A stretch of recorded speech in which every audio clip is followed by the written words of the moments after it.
அண்ணன் தம்பின்ற ஒரு பெரிய ஒரு அப்பாக்கத்தை அதுதான் அதையும் கொடுத்திருக்காரு. அதனாலே என் தளபதி முதலமைச்சர் உட்கார வைக்கின்ற ஒரு மனதத்தை வந்துட்டாங்க. 2026 தளபதி தான் முதலமைச்சர் உட்காரணும், மத்தவங்க யாரும் இல்ல. அது பற்றி உறுதியா இருக்கிறோம். நாங்க இல்ல சப்போர்ட் பண்ணுவோம், இல்ல மக்கள் சப்போர்ட் பண்ணணும் தளபதிக்காக. 2026 விசில் ஓட்டு போடணும்ன்றது எங்களோட கடுமையான வாக்குவாதம். பர்சனல் லைஃப் எல்லாரும் யார் யோகியமா பர்சனல் லைஃப்ல அவங்க கேக்குறேன். எல்லாமே பின்னாடி ஒரு பர்சனல் லைஃப் இருக்கும், ஆனா வெளியே தெரியாது பப்ளிக்ல. அதனால அவங்க சொல்றாங்க உண்மையாட முடியாது. அவர் சினிமா ஆக்டர்னா ஒரு 20 பேர் ஆக்டர்ல காப்பீட்டு இருப்பாங்க கமிட்மெண்ட்ல, அதெல்லாம் பெரிய விஷயமே இல்ல.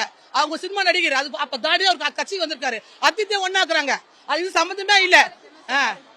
அவளுதான் சொன்னாரு என்னோட பிரச்சனை நான் பார்த்து சொன்ன தளபதி, நீங்க வருத்தப்பட என் தைரியம் கொடுத்திருக்காரு. எங்களுக்கு மன உடச்சல் இருந்து மன கஷ்டம் இருந்தது, என்னுடைய புரிஞ்சுங்க அவர் தைரியமா அது கொடுத்தாரு. அது ஒத்துக்கு இல்ல சொல்லு யாரும் யோகி இல்ல, எந்த கட்சியிலும் யோகி இல்ல. ஆனா என் தலைமை யோகி மாதிரி சொல்றது அவங்க சைடு கொடுத்தாரு. எங்களுக்கு தெரியும் அவர் சினிமா தாடியாக்கு வந்திருக்காரு.